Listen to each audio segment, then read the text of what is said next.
Aristotle attempted to demonstrate the unity of God, but from the view which he maintained, that matter was eternal, it followed that God could not be the creator of the world. To assert that God's knowledge extends only to the general laws of the universe, and not to individual and accidental things, is tantamount to denying prophecy. One other part of Aristotle's theory shocked the faith of the Mutakallamin, the Aristotelian theory of the soul. According to Aristotelianism, the human soul is simply man's substantial form, the set of properties that make matter into a living human body. This seems to imply that the human soul cannot exist apart from the body. Indeed, Aristotle writes, it is clear that the soul, or at least some parts of it, if it is divisible, cannot be separated from the body. And thus, those have the right idea who think that the soul does not exist without the body. In Aristotelianism, at least one psychological force, the active intellect, can exist apart from the body. However,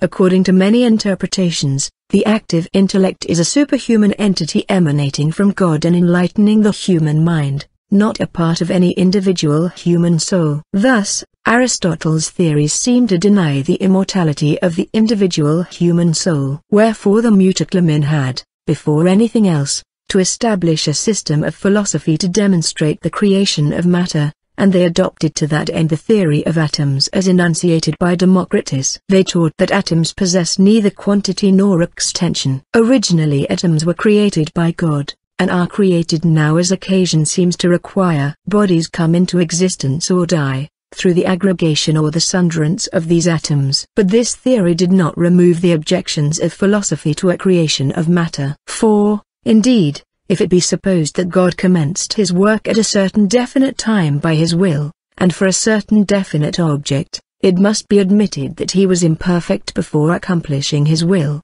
or before attaining his object. In order to obviate this difficulty, the Mutakallamin extended their theory of the atoms to time, and claimed that just as space is constituted of atoms and vacuum, time, likewise, is constituted of small indivisible moments. The creation of the world once established, it was an easy matter for them to demonstrate the existence of a creator, and that God is unique, omnipotent, and omniscient.